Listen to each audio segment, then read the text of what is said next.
Muy bien, muy bien. Muy buenas noches, estimados participantes. Espero que se encuentren muy bien. Mi nombre es Leofranco Rodríguez Rojas y sean bienvenidos a una sesión más del Diplomado de Derecho Digital e Inteligencia Artificial. Se desarrollará el tema de gobernanza del Internet y para ello contamos con la ponencia de la doctora Maritza Agüero, quien es abogada y magíster en políticas y gestión de la ciencia, tecnología e innovación. Se desempeña como profesora universitaria en niveles de pregrado y posgrado y es especialista en propiedad intelectual, innovación, nuevas tecnologías, contrato, derecho administrativo y asociaciones público-privadas. Su trayectoria incluye el diseño y gestión de políticas públicas en materia de la propiedad intelectual, innovación y gobernanza del Internet, y ha sido becaria en reconocidas instituciones internacionales como KIPA en Corea, JICA en Japón y el Ministerio de Cultura de España, la OMPI, la Universidad de California, Davis e ICANN. Cuenta con una sólida experiencia en la asesoría legal a diversos sectores, así como el patrocinio de controversias y mecanismos de resolución de conflictos. Agradecemos a todos los participantes que nos acompañan desde el Zoom y redes sociales. Les recordamos que pueden hacer sus preguntas en el chat, los cuales serán atendidas por la autora cuando lo crea necesario.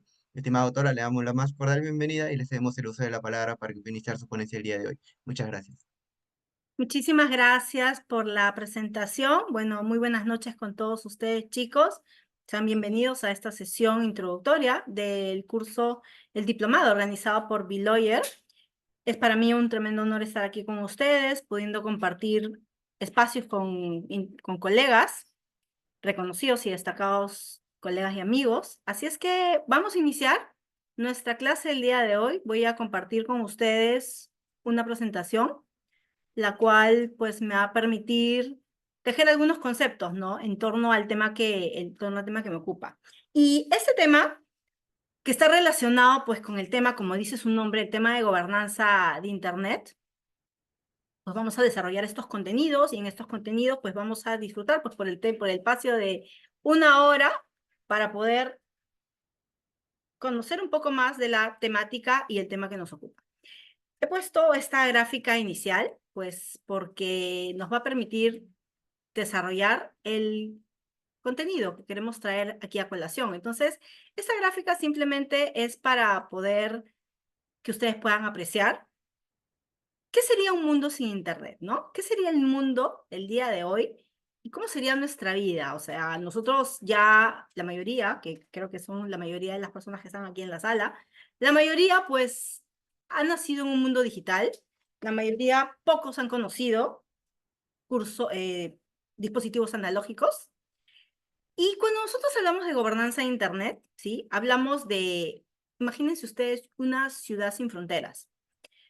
Y ahí vienen varias preguntas, ¿no? ¿Quién decide esas reglas de esta ciudad sin fronteras? ¿Quién controlaría, como por ejemplo, un tráfico? ¿Quién controlaría las construcciones? ¿Quién controlaría la seguridad de los servicios públicos en general, no? Y esto es bien interesante porque antes, donde el Internet era concebido únicamente pues como un instrumento de, de comunicación muy empírica, de comunicación específica o de comunicación para los temas militares o los temas académicos, no se conocía la explosión que podía generar al día de hoy con relación a la industria, con relación a la educación, con relación a los emprendimientos. O sea, ¿quién de nosotros no usa redes sociales? ¿Quién de nosotros no ha comprado por internet? ¿Quién de nosotros no ha disfrutado de todos estos beneficios?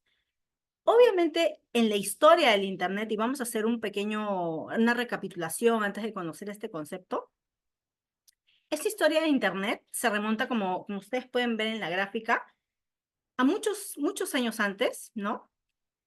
Donde inicialmente se concibió este proyecto, pues nace como un instrumento del Departamento de Defensa de Estados Unidos, conocido como ARPANET. Su propósito inicial era crear una red bastante robusta para poder resistir ataques y mantener la comunicación militar inicialmente. Entonces, claro, la etapa de gobernanza interna, los protocolos que se utilizaban para la conexión también eran internos hasta que comienza a tener un partnership con universidades para expandir este Internet muy inicial, este Internet de aquí, que iba solamente a través del protocolo de comunicación interna, a través de estos estados, hasta empezar a conocer sus bondades. Pero claro, cuando uno habla de Internet, no necesariamente estás hablando de estas conexiones, tienes que ver en qué consiste Internet, en qué desarrollar, cómo funciona, mejor dicho, desde la base. ¿Por qué? Porque, claro, Internet no funciona sola. No puede funcionar Internet si es que no tienes estándares, si no tienes protocolos técnicos. Eso es una comunidad técnica muy grande, es una comunidad necesaria.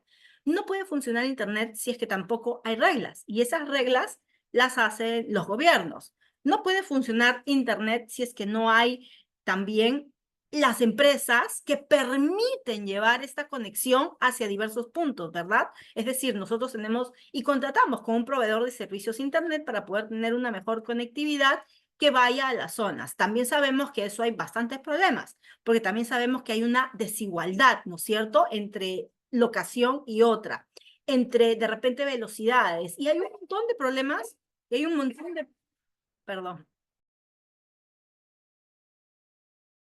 y hay un montón de problemas que este desarrollo va a tener. Entonces, claro, la comunidad técnica toma decisiones que inicialmente eran informadas y que se basaban sobre un consenso de expertos. Y ahí es donde surgen grupos de trabajo como el IETF, que es el Internet Engineering Task Force, donde los ingenieros se reúnen y establecen protocolos, los famosos RFCs, para que pueda ser una especie de consenso de un driven action para poder llegar a un resultado. Esto es lo que inicialmente se llamaba la gobernanza del propio Internet, inicialmente, porque su enfoque en los inicios, en la parte militar, en la parte académica y hasta empezar a expandir esta red, estaba caracterizada por un enfoque técnico, bastante técnico, claro, porque Internet no funcionaría si es que no existieran los protocolos, es decir, estos protocolos que permiten llevar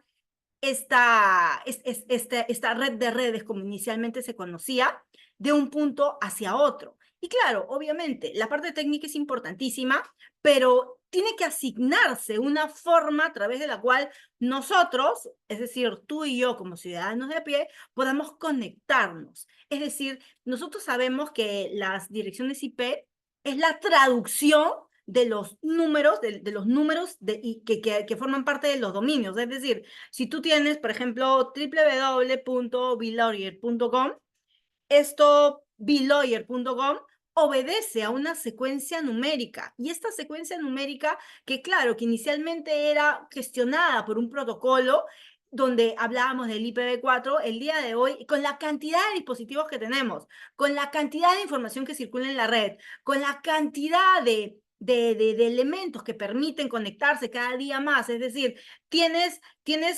elementos inteligentes, como se dice, el Internet de las cosas, ¿no? Habrán escuchado hablar de ese concepto. El Internet de las cosas donde, por ejemplo, todo funciona automatizado, como por ejemplo esta cámara. Esa cámara a través de la cual yo la puedo ver en mi teléfono móvil y puedo direccionar y puedo ver qué es lo que, la visión de noche, la visión de día, si tiene sonido, si no tiene. Y ahí, por ejemplo, eso también tiene un protocolo, eso también necesita conectarse a Internet para funcionar. De repente, por ejemplo, tienes un Smart TV que de repente se conecta, o de repente tienes un dispositivo como un Play, o de repente tienes esos refrigeradores inteligentes donde te va diciendo más o menos qué lugares congela, qué lugares se necesita, qué provisiones, porque el día de hoy también todo eso necesita conectarse a Internet, pero eso no funciona como caído del cielo o no funciona aisladamente. Entonces, existió en su momento una entidad, no era una entidad, en verdad era una persona que se llamaba John Postel, que se encargaba de gestionar todos estos dominios, estos identificadores de Internet, estos IPs, estos números, para luego, obviamente, pasar al tema de las direcciones, porque una dirección IP es una secuencia numérica, pero nosotros, como nuestro cerebro no concibe la memorización de tantos números, es donde se traslada, se coloca a través de las palabras, ¿no? Entonces, tú podrías tener un www.blogger.com que en verdad podría ser un 192.10.5.4.0, por ejemplo, pero me he inventado este número, ¿no? Pero esto es porque la coordinación es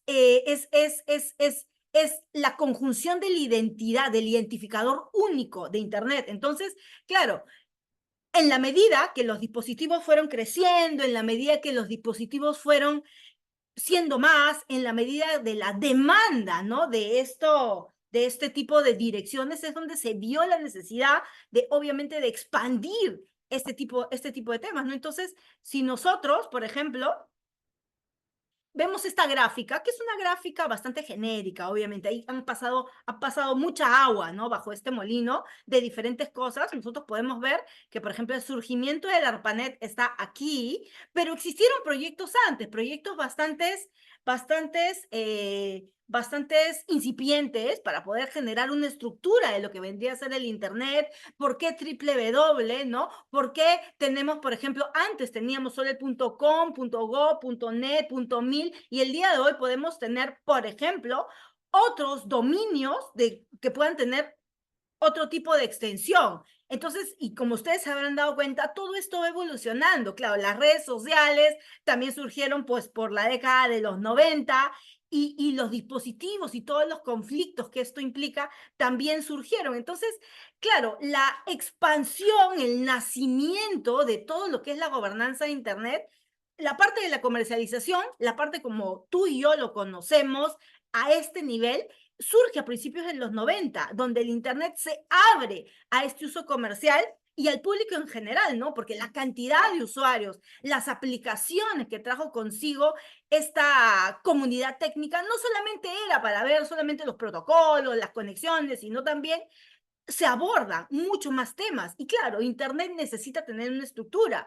mucho más formal, una estructura que no necesariamente dependa de una entidad. Y esto comienza a generar preocupaciones, porque inicialmente Liana lo manejaba una persona, esa persona falleció, dejó un récord que fue luego pasado a esta entidad, a Liana, lo que él mencionaba, el Internet Assigned Numbers Authority, y posteriormente, años mucho después, pues ICANN, la Corporación Internacional para la Asignación de Nombres y Números de Dominios de Internet, lo toma y comienza a hacerse cargo de estas funciones para administrar estos identificadores que permiten a ti y a mí poder conectarnos, a las instituciones, generar negocios, a establecer un modelo donde empiezan a participar todos estas personas que confluyen en la red. Y claro, esto ha sido una cuestión de preocupación global, porque, claro, el Internet de la década de los 70, como este proyecto inicial, no es lo mismo que el del 90, y mucho menos al Internet que tenemos el día de hoy. Entonces, en el año 2003 y 2005, las preocupaciones básicamente de los gobiernos se vuelven latentes porque la explosión del Internet ya en la economía, en la sociedad, en el bienestar, sobre todo en los gobiernos, ya era algo mucho más latente. Obviamente el Internet era visto distinto por las funciones, por las características, y obviamente países se vieron como incómodos, por decirlo de alguna manera, en la influencia percibida sobre estas funciones en Estados Unidos, sobre estas funciones críticas de Internet, ¿no? Entonces se dieron dos cumbres muy grandes, la cumbre del año 2003 en Ginebra y la cumbre del año 2005 en Túnez. Estas cumbres fueron organizadas por las Naciones Unidas para generar una reflexión, ¿no? Y puntos donde se pudieran determinar este debate sobre Internet, ¿no? Sobre qué cosa es, para poder saber si es que había que controlar, para poder saber si es que se podía optar por otro modelo, que es el modelo que se maneja en el sistema de gobernanza de Internet, que es el sistema multi-stakeholder. Este sistema de los múltiples actores que confluyen porque todos tienen intereses. Entonces, esta definición de gobernanza de Internet, sobre todo en la definición del año 2005, que la vamos a ver a continuación, recoge un aspecto sumamente clave. Pero para poder entender un poquito estas cuestiones, porque no solamente es fortalecer el Internet, porque fortaleciendo Internet surgen nuevos desafíos, como por ejemplo, la ciberseguridad, la protección de datos, ¿no es cierto? Que es un tema tan de moda para nosotros, porque, por ejemplo, nosotros hemos visto que entraba en vigencia el nuevo reglamento de la ley de datos personales, ahora en marzo para nuestro país. Obviamente en la red circula contenido y contenido que de repente puede ser falso, puede ser nocivo, pueden haber delitos, ¿no? Los delitos informáticos, delitos contra los niños, los adolescentes, que son los más vulnerables, ¿no? Y no dejar de lado también el debate que ahora pues engloba el tema de la inteligencia artificial, ¿no? Que este debate de la inteligencia artificial pues es un debate que trae mucho y nosotros tenemos en nuestro país una norma que fue la pionera en la región de tener la ley de inteligencia artificial, bueno, el diplomado es sobre inteligencia artificial y el reglamento se encuentra en elaboración. Personalmente nosotros, pues en la institución que yo represento, hemos asistido a varias mesas de trabajo y hemos puesto varios cuestionamientos, ¿no? Que no los voy a tocar aquí, pero obviamente nosotros, lo que yo quiero decirles en este momento es que estos cuestionamientos van con relación a la superposición de normas, a las que se quieren crear, a las que se quieren generar, a las que se quieren colocar cuando de repente ya hay en otros espacios, ya hay, por ejemplo, en las normas marco de confianza digital, en otras normas o incluso en las normas de propiedad intelectual, ¿no? Pero bueno, antes de entrar a hablar de esos temas, quería enfocar en ese tema que es sobre las capas de Internet. Como ustedes pueden ver, aquí son dos modelos distintos, son dos modelos a través de los cuales, pues, se genera un estándar. Es decir, el Internet no funciona porque simplemente tú prendes tu computadora y estás conectado y piensas que los contenidos caen por sí solo. El Internet funciona porque tiene capas. Y existen dos modelos grandes, que es lo que ustedes pueden ver, ¿no? Es el modelo, por un lado, el modelo OSI y el modelo TCP/IP, que es para la asignación de los Internet Protocols, ¿sí? El modelo OSI, que es fruto de un grupo de trabajo también de mucho tiempo, de mucho esfuerzo, de la Organización Internacional de Normalización, el famoso ISO, ¿sí? El ISO publicó por primera vez en el año 1984 un modelo donde divide al Internet por capas. Y estos modelos de capas es por la complejidad de lo que se va a operar, o sea, por la tarea que se va a realizar para poder conectarse justamente a la red y el papel que se tenía que jugar. Entonces, como ustedes pueden ver, tienes la capa más baja, o sea, la capa que está en rojo, en los dos niveles, es la capa física. Después sigue enlace de datos, nivel de red, transporte, sesión, hasta llegar a la aplicación. La aplicación, lo último, es la capa que nosotros, como ciudadanos, nosotros gozamos, donde aquí simplemente tú te conectas al Internet, donde supuestamente ya corre, ya funciona, ya es veloz, donde ya todo está muy bien, pero no se ve lo que hay detrás, porque para que funcione el Internet tiene que haber una capa de transporte, pero antes de la de transporte tiene que haber antenas. Tiene que haber antenas, tiene que haber cables, tiene que haber toda la parte del hardware. Eso es importantísimo. La capa física, porque es la que envía y recibe los bits para que se procesen a través de algo físico. O sea, no podemos nosotros hablar de conexión si es que no hablamos de que existen estos cables submarinos tendidos donde se pueden conectar y donde en algún momento tenemos un corto, es porque obviamente ha pasado algo, ¿no? Entonces, si ustedes se han podido dar cuenta, en algún momento tú dices, no me llegó la información, no estamos conectados, un sismo podría afectar las comunicaciones, correcto, porque afectará la parte física de la red y donde nosotros diremos, no tengo conexión, no tengo red, no tengo esto, ¿se entiende? Entonces, claro, la siguiente capa, luego de haber pasado la capa física, vamos a la capa de enlace de datos, ¿no? Como se puede ver, nivel de enlace de datos, esta capa azul, ¿no? Esta capa azul donde se van a definir los formatos que se van a transmitir, donde se divide. Han escuchado hablar ustedes y seguramente han tenido una sesión donde que para llegar, por ejemplo, mando un correo o mando una nota de voz o mando un mensaje de WhatsApp o mando una foto, sale de un punto y llega a otro punto, pero esto se suele de compilar, se divide o sea, en microlésimas de segundo, se divide la información para llegar al destinatario. Y claro, gestiona la conexión de los dos nodos para encontrar algunos errores, para finalizar posteriormente en algún punto donde pueda o no llegar esta información. Entonces, de repente ustedes se han podido dar cuenta que les llega un archivo vacío, que les llega información completa, o simplemente no lo recibieron, porque esa es una capa de datos que también trabaja conjuntamente con la capa física. De ahí tenemos la siguiente capa que se encarga del reenvío y el enrutamiento eficaz de todos los datos, de los paquetes, porque claro, cuando tú mandas, por ejemplo, un mensaje de WhatsApp que tiene de repente, o un correo más fácil, porque el correo puede tener adjuntos, el correo puede tener textos, el correo puede tener imágenes, videos. Ay, perdón. Masha, por favor, bájate, estoy en clase, discúlpame. Mami, disculpe.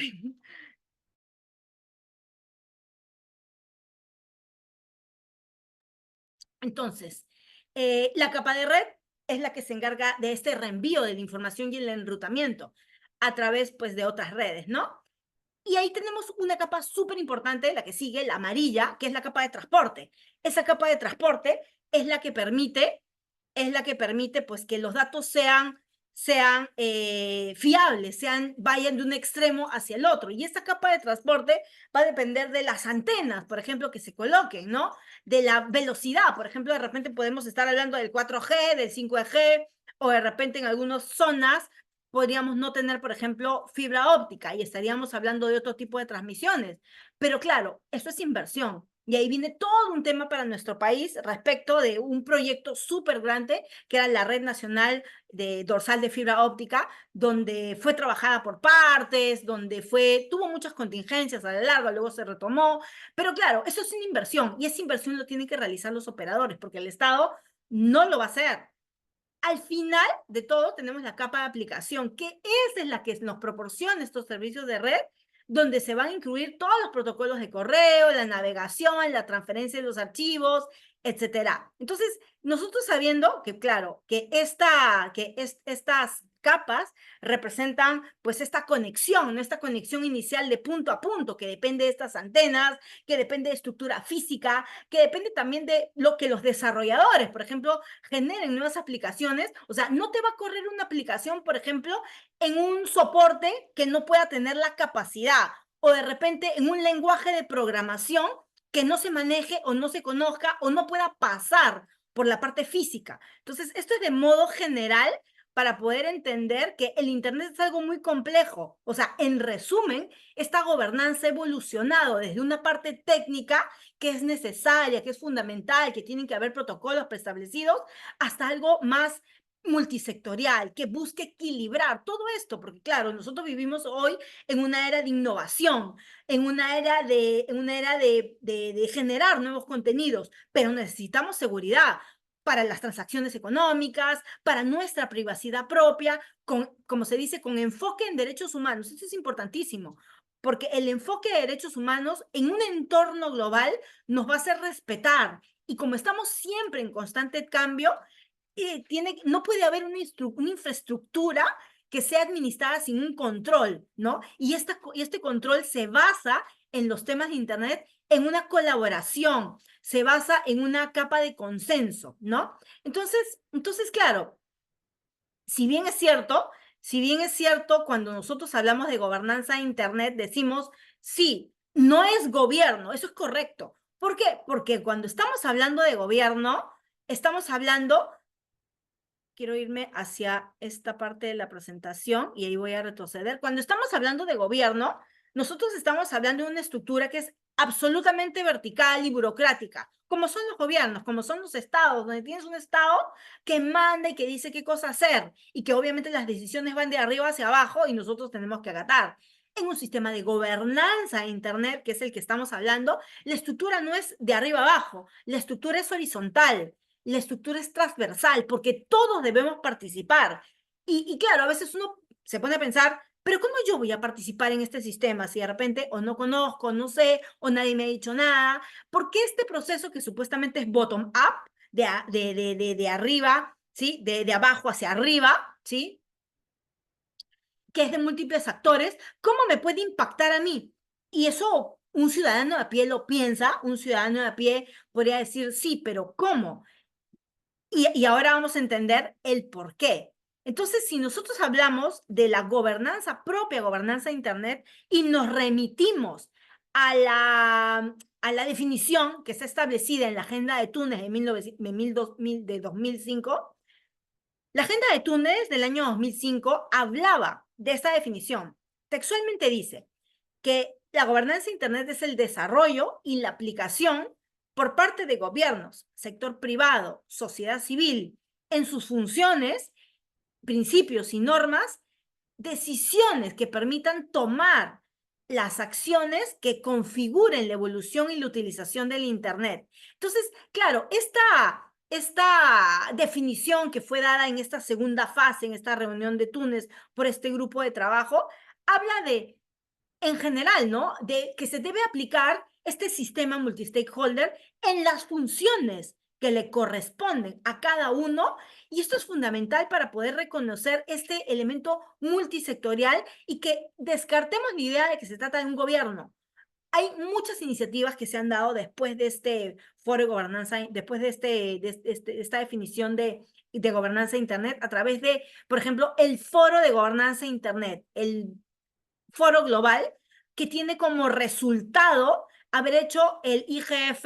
Nosotros en Perú también tenemos, lo voy a comentar más adelante, ¿sí? Donde nosotros tenemos la Secretaría Técnica ya por segundo año consecutivo, nos vamos al tercer año de tener la Secretaría Técnica, y donde simplemente se dan consensos en torno a una decisión, una regulación para facilitar el debate en estos temas. Porque claro, lo interesante de esta maduración de este tipo de elementos es que el modelo multi-stakeholder ha demostrado ser exitoso, que es resiliente, pero tampoco es que esté exento a críticas y desafíos. Y hay organizaciones en el mundo que se juntan para poder debatir y operar bajo este sistema. Y claro, la transición, por ejemplo, de varios elementos al interior del gobernanza Internet no ha sido fácil. No ha sido fácil porque obviamente surgen nuevos temas como lo estábamos mencionando. Entonces, cuando nosotros hablamos de esta gobernanza, hablamos en principio de actores y de mecanismos.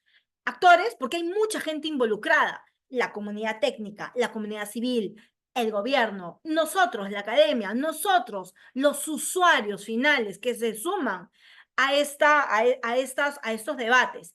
¿Cómo? A través del debate, a través de la escucha, a través de las recomendaciones, a través de los principios y los programas.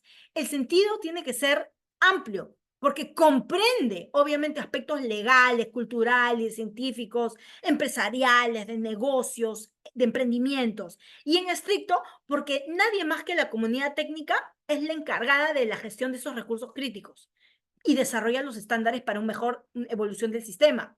Entonces, claro, los temas que se ven al interior de un sistema de gobernanza de Internet, he puesto una diapositiva para que ustedes puedan ver la cantidad de temas que se pueden ver y que surgen con el avance de la tecnología y que surgen con el desarrollo y con la evolución propia de la propia tecnología. Por ejemplo, una cuestión que se ve en los temas de gobernanza de Internet, por ejemplo, son los temas de jurisdicción, por ejemplo. Obviamente, los temas de infraestructura, obviamente porque hay estándares, porque hay temas de neutralidad de la red, porque hay direcciones IP, porque hay un montón de temas adicionales.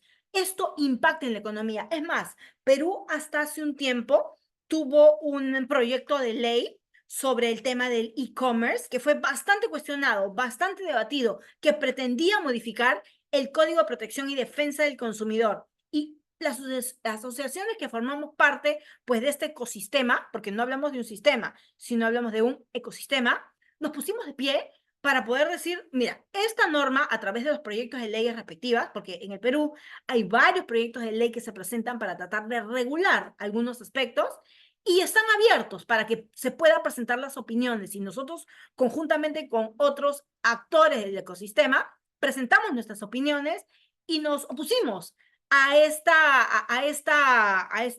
normas para poder dar claridad pues al legislador de que lo que estaba trabajando no era correcto. Hay muchas normas que impactan y que a veces se regulan sin tener en pie el impacto que puede generar, porque no toda la tecnología puede regularse. Esa es una gran verdad.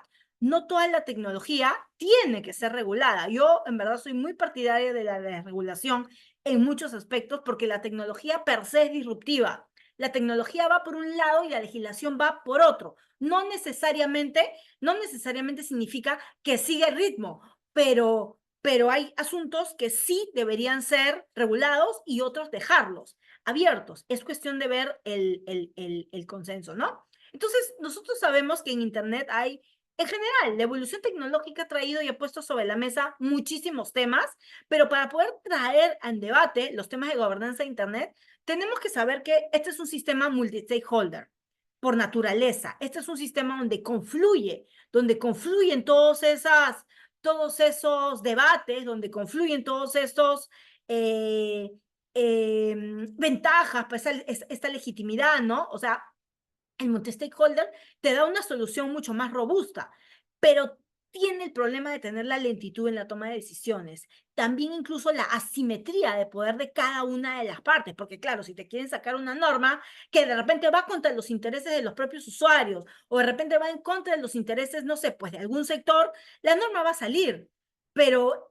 Pero en sí lo que propugna este modelo es la transparencia, la apertura, que las decisiones sean documentadas, que sean accesibles, que exista representación en todos estos sistemas. Y obviamente siempre se habla del enfoque de derechos humanos, porque el Internet es un habilitador de derechos humanos, de libertad de expresión, de acceso a la información, de acceso a la cultura, de hacer negocios, como motor de desarrollo económico y social, evidentemente. Y claro, es evidente, pues, que es evidente de que esta transparencia y esta apertura tiene que estar a la par, pues en general, ¿no es cierto? Tiene que estar a la par y tiene que darse a conocer. Por eso es que muchos proyectos de ley se suelen someter a comentarios.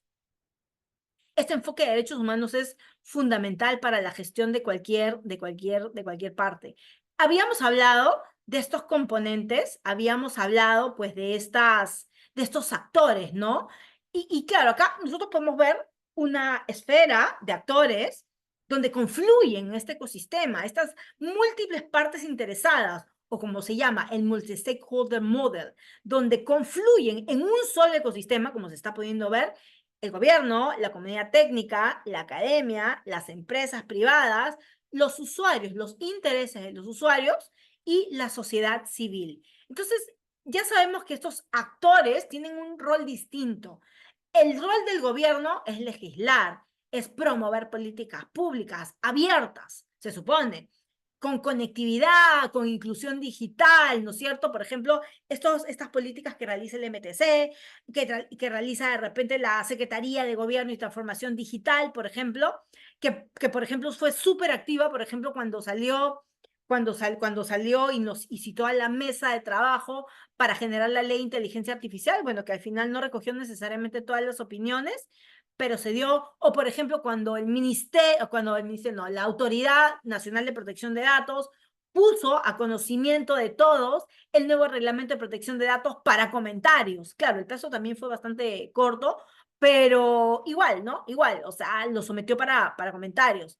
El sector privado, queda clarísimo que también tiene sus intereses a través de la gestión de los ISPs, el Internet Service Provider, ¿no? Como Claro, Movistar, Vitel, los proveedores de contenido, como Google, como Meta, como Amazon, ¿no? Todas las empresas de innovación, de software, de hardware, ¿no? Entonces, ellos también confluyen en este sistema. La sociedad civil, como por ejemplo, a través de la defensa de los derechos digitales, hay muchísimas asociaciones en nuestro país que trabajan con los temas de privacidad, trabajan con los temas de libertad de expresión, con alfabetización, investigación. Entonces, tratan de ser la voz de aquellos temas que así nada más son incómodos o que no son tocados. Entonces, hay un montón de asociaciones, de ONGs de derechos digitales.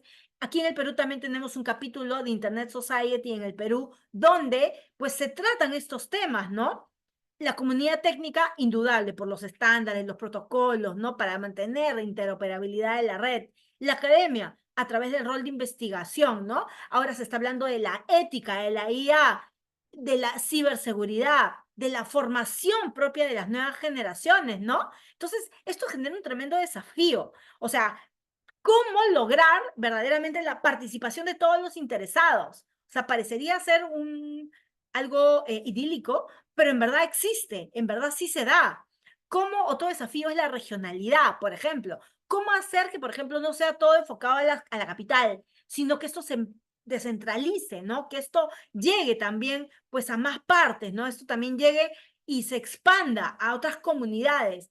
Nuevos actores, de repente, algunas universidades que están, o nuevos localidades, o de repente nuevos usuarios, que de repente ni siquiera tienen contacto, ¿no? Con el tema del Internet, para poder representar también sus intereses, ¿no? Porque claro, en los intereses de las personas que de repente nunca han participado, o por ejemplo el tema del balance de género, bueno, ese tema es un súper tema a través del cual, pues, no sé si han escuchado hablar de las chicas STEM, ¿no? De las mujeres, de las niñas y las mujeres en la participación en la ciencia, ¿no? En la ciencia de datos, en el data mining, en el tema de las ingenierías, ¿no?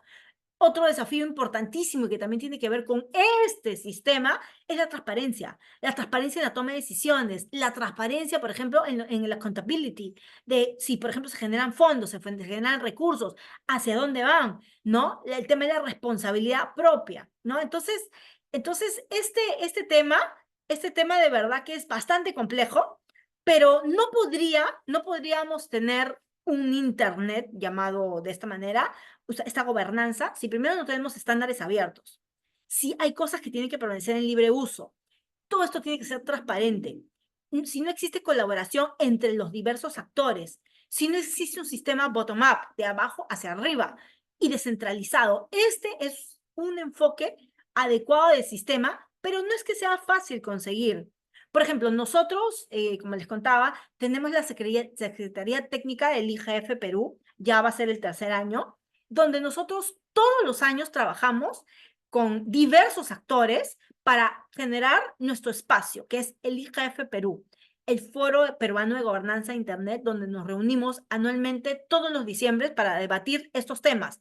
Llamamos a las mesas, a los paneles de trabajo de los diferentes actores. En una sola mesa se sientan el actor técnico, el actor gobierno, el actor sociedad civil, el actor usuario, el actor academia, para debatir sobre esos temas, porque las decisiones que se tomen nos impactan a nosotros y viceversa, ¿sí?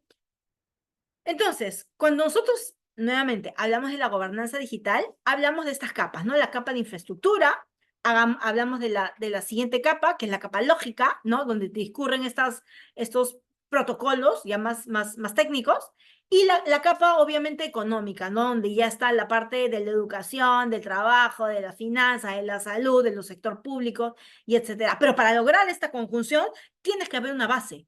Tiene que haber una base, tiene que haber consenso y tiene que obviamente todo estar, es como una armonía, porque si no, no podría funcionar. Para no quedarme sin tiempo, quiero tocar dos temas bien importantes, que es los temas que venimos no solamente mapeando, sino trabajando, y los que nosotros hemos visto a nivel internacional, que son con relación a los temas globales. Y con relación a los temas globales, tenemos los siguientes puntos. Esto es un tema que es transversal y que a muchos países y territorios están siempre trabajando en el tema porque el Internet se ha convertido, o sea, acuérdense que no existe ni buen ni mal Internet. Lo que existe es la forma como se utiliza el Internet y por parte de quién. Eso es bien importante. Entonces, cuando nosotros hablamos de estos desafíos a nivel global, estamos hablando de de elementos que discurren entre varios estados. O sea, la ciberseguridad y la ciberdelincuencia es un tema transversal. Tiene impacto global y tiene, ataques que son transfronterizos, como por ejemplo el espionaje patrocinado por estados, el ransomware o de repente aquellos virus que van pasando de frontera en frontera. Obviamente, aquí se habla, por ejemplo, de esta cooperación fragmentada donde obviamente esta cooperación permite, ¿no? Eh, Menoscabar, que se hagan menos estos ataques a infraestructuras, obviamente, y a servicios a nivel público mundial. Esto es algo importantísimo, porque muchas veces los ataques no son de acá, sino son de afuera, a través, por ejemplo, de la adquisición de bases de datos ilegales, a través de, por ejemplo, eh,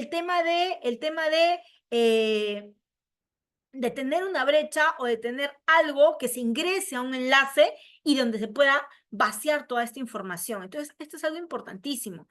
El tema de la privacidad y de la protección de datos, bueno, donde Perú también se ha subido al coche con la legislación de la entrada en vigencia del reglamento de la ley de datos personales se ha dado en marzo de este año para actualizar nuestra legislación que ya tenía muchos años y en algunos casos se han establecido algunos criterios que ya se dieron en el GDPR de entrada en vigencia en el año 2018 por parte de la Unión Europea, ¿no? Aquí, bueno, obviamente hay muchas cuestiones en cuanto a la privacidad, en cuanto al tema, por ejemplo, del flujo transfronterizo, en cuanto a los derechos de los usuarios, desde los famosos derechos ARCO, ¿no? Del acceso, de la rectificación, de la cancelación y de la portabilidad ahora, ¿no? El tema por ejemplo, ahora con la introducción de la inteligencia artificial y la vigilancia, ¿a quién le pertenecen esos datos? ¿Quién posee tus datos y cómo se usa? El consentimiento, ¿no es cierto? Que es algo importantísimo sobre el cual gira todo este sistema de privacidad, ¿no es cierto? Obviamente la desinformación, el tema de los fake news es algo importantísimo, sobre todo ahora que vamos a entrar en época electoral, donde el tema de la toma de decisiones para nosotros los ciudadanos es importantísima, porque existe polarización política, existen obviamente cuestiones que se dan en la red, ¿no? La reputación, el tema de la responsabilidad de los algoritmos es un tema que está siendo súper estudiado últimamente porque se dice, ¿cuál es el rol de las plataformas? ¿Son canales únicamente o son editores? O sea, ¿cuál sería la responsabilidad acá? Sobre todo si pudiera existir un daño reputacional. Entonces, vamos, aquí tenemos que entrar a tallar sobre una alfabetización y también sobre todo el tema de educar a la población, que verifiquen los hechos, donde obviamente los estados no tomen cartas, ¿no? De lo primero, ¿se acuerdan ustedes que en época de pandemia, sobre todo donde todos vivíamos un caos y la información iba, venía, entonces es evidente que nosotros no, o sea, no se puede caer en el pánico, ni mucho menos tampoco cortar la libertad de expresión. El tema de libertad de expresión en línea es un pilar fundamental y ahí hablamos del enfoque de derechos humanos, ¿verdad? Porque el enfoque de derechos humanos permite que tú te puedas expresar entre otros derechos que nosotros como ciudadanos tenemos. Otro tema importantísimo y un desafío global es la brecha y la conectividad, porque claro, somos desiguales. A pesar del avance, a pesar que hablamos de inteligencia artificial, a pesar que hablamos de la explosión del IPv6 y etcétera, hay millones de personas en el mundo sin acceso a Internet, sin irnos muy lejano, ¿verdad? Sin irnos tan lejanos, en las fronteras, en la sierra de nuestro país, producto de que tenemos pues este elemento geográfico, no pueden instalarse de repente determinadas tecnologías porque obviamente no existe la capa física. Pero claro, son personas que se están quedando fuera y eso no puede pasar porque eso causa división. Esa infraestructura que no es suficiente y las inversiones suelen ser bastante altas. Obviamente por falta pues de habilidades, por falta de títulos habilitantes, habilidades no faltan, pero también es un tema generacional, la brecha generacional, por ejemplo, la brecha del idioma, o de repente también proyectos, de repente de última milla, ¿no? O de repente un tema de subsidios. Quién sabe, pero también es un tema de que los estados tienen que ponerse a pensar de qué manera hacer que la gente esté conectada, ¿sí? Otro reto importantísimo, y no siendo por esto menos infrecuente el tema de la inteligencia artificial, todo el debate en torno a la propiedad intelectual, por ejemplo, la IA generativa, todos los desafíos éticos que eso pueda traer por el sesgo algorítmico, la privacidad, la transparencia, el control. ¿Quién establece esas normas? Claro, en materia de inteligencia artificial, pues tenemos regulaciones de varios países, países controlistas, países un poco más laxos y países que se pueden a repensar en las políticas y sobre todo para saber hacia dónde va el impacto. Y ahí viene el tema de la fragmentación de Internet, porque el Internet empezando no conoce fronteras. Entonces, cómo es el libre paso de la información y si ese libre paso de la información vulnera algún derecho, la naturaleza global de Internet, se afectan una serie de cosas. Entonces, no solamente, o sea, esos son temas a nivel global, pero nosotros como país no estamos absolutamente nada ajeno a todos estos debates. En el Perú también se presentan estos desafíos, como hemos dicho anteriormente, la brecha y la conectividad. Esto es algo crucial para nosotros. A pesar de los esfuerzos, la brecha que tenemos entre las ciudades y las provincias o zonas un poco más alejadas sigue siendo significativo, especialmente porque nosotros teníamos hace muchos años un proyecto, la Red Dorsal Nacional de Fibra Óptica, que ha enfrentado demoras, que ha tenido problemas en su gestión, que tuvo que pararse y luego retomarse. Estos proyectos regionales también tuvieron algunos avances, pero no han logrado el impacto que se quería. Entonces, ¿cuál es acá el tema? Llevar la conectividad a las zonas donde no tienen, a los hogares, a los negocios, a estas zonas dispersas del país. El costo es un gran problema ahí, porque no es lo mismo el costo de una red tendida de algo que tenga que ponerse. Entonces, el acceso para estos planes es una barrera súper importante y una barrera trascendental para muchos peruanos y peruanas, a pesar del modelo de competencia que se quiere tener en el mercado. La calidad del servicio, la atención, la falta de contenido local relevante. Eso también es importante porque no hay tantas iniciativas, por ejemplo, con contenidos locales que se sepan, por lo menos desde la tribuna donde más o menos uno está investigando. Pero las lenguas originarias, el impulso del aprendizaje en esas lenguas y obviamente también un desafío es la oportunidad de inversión que puede haber, por ejemplo, a través del esquema de asociación público-privada, a través de antenas, a través del 5G, a través de alguna política. Entonces, estas inversiones necesitan evidentemente garantías que los estados tienen que dar para que obviamente no exista algunos temas en contra de la estabilidad propia de estas inversiones. Y esto es un tema medular, doctores, porque atracción de capital, el capital viene a invertir, el capital viene a generar puestos de trabajo, pero también necesita estabilidad. Otro tema crucial para nosotros es la ciberseguridad. Eso es importantísimo por los robos, por los ataques. El Perú ha experimentado un crecimiento increíble de incidentes en seguridad afectando entidades públicas, entidades privadas, la banca, por ejemplo. Entonces, obviamente los ciberdelincuentes saben y son conscientes de todas las deficiencias que se tienen y toman ventaja de este tema. O sea, nosotros tenemos una ley de delitos informáticos aquí en el Perú, que es la ley 396, donde su adaptación, por ejemplo, está como media desactualizada, por ejemplo, en los nuevos robos, ¿no? En el ransom, en la ingeniería social avanzada, una ley de seguridad un poco más integral que establezca un claro marco de responsabilidad y coordinación es fundamental. Las capacidades técnicas de las personas, de los operadores del derecho, también es importante. Hay escasez de personal especializado, tanto en el público como en el privado, ¿no? Entonces, esta coordinación entre actores, entre sistemas, ¿no? Este fortalecimiento de capacidades que puede existir dentro del sector privado, más el sector público y la academia, para la compartición de la información frente a esas amenazas, esas respuestas, ¿no? Obviamente la respuesta de la ciudadanía también. Y bueno, y hay varias oportunidades que de colaboración que se tienen que fortalecer, ¿no? La protección de datos, que también es un tema, como estábamos mencionando hace un momento, nosotros hemos tenido grandes avances con relación a el tema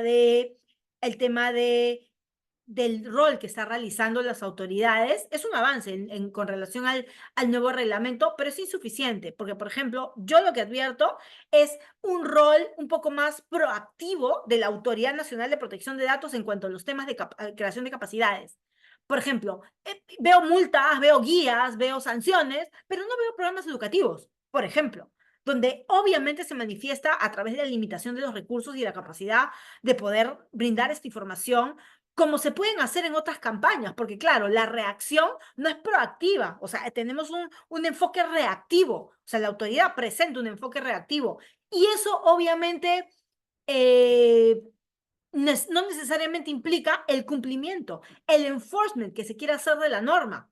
Claro, muchas empresas, sobre todo las pymes o las MIPES, no necesariamente conocen de los temas de consentimiento informado, de la seguridad de los datos y de todas las obligaciones que el nuevo reglamento está imponiendo de manera progresiva, sí, pero son muchas las obligaciones que de repente alguien informal o alguien con pequeña capacidad económica no puede afrontar. Entonces, también es cierto que hay una escasa conciencia ciudadana, ¿no? Sobre no solamente el respeto de datos personales, sino sobre el uso, la forma de obtención y las sanciones que están imponiendo que para tratar de fortalecer a la Autoridad Nacional de Protección de Datos Personales es súper alta, pero tiene que partir del tema de la educación. Entonces, claro, adaptar nuevos desafíos que se presentan con la inteligencia artificial, el Big Data, etcétera, esta yo creo que se debe ver como una época oportuna para hacer una campaña de sensibilización, de concientización. ¿Por qué no? Aumentar recursos y fortalecer las capacidades entre este enlace entre el sector público y el sector privado, ¿no?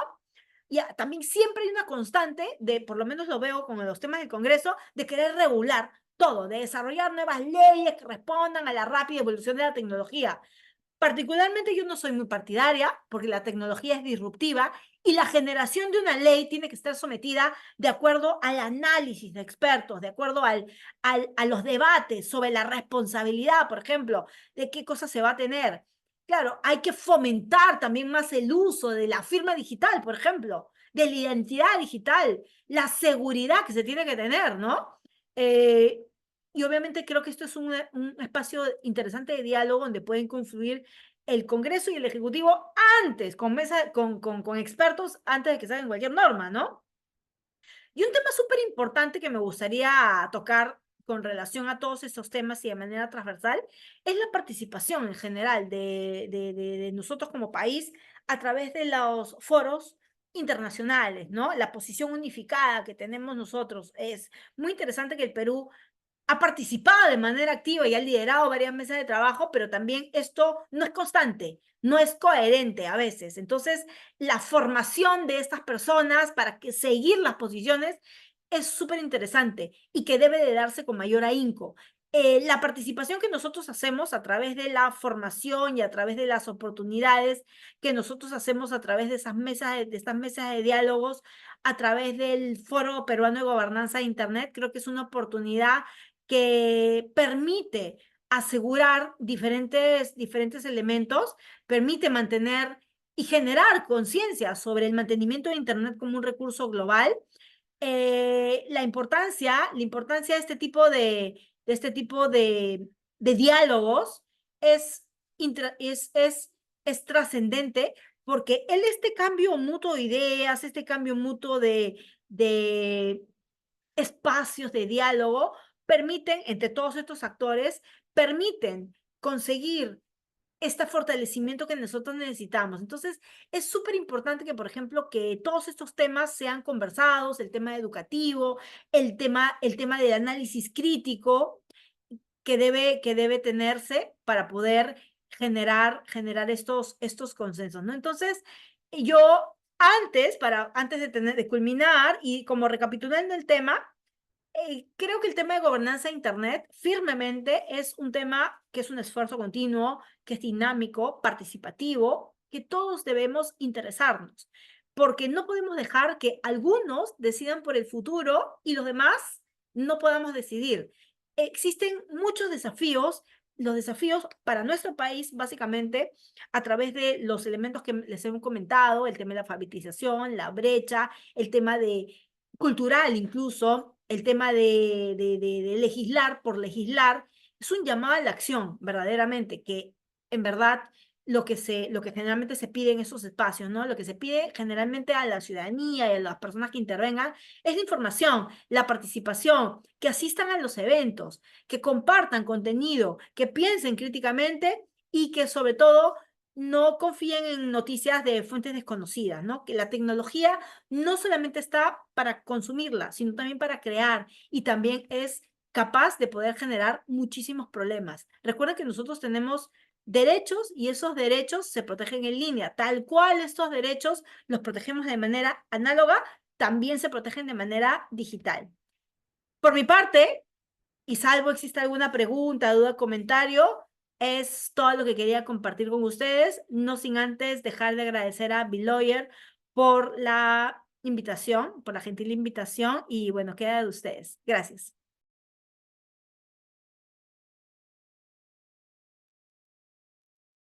No sé si tendrá alguna pregunta a los participantes. Podrían levantar su manito y activar su micro para solicitar alguna pregunta.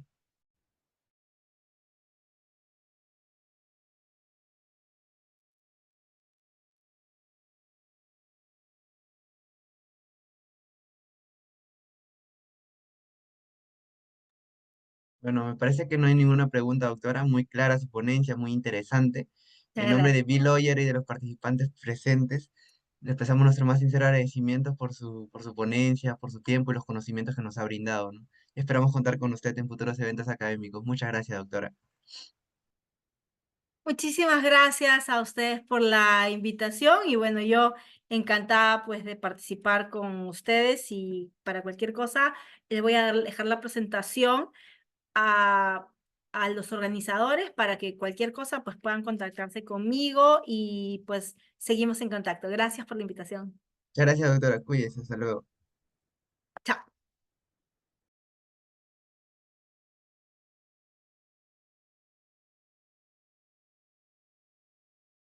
Muy bien, estimados participantes, han sido las ponencias del día de hoy. Los esperamos en las próximas ponencias. Tengan muy buenas noches.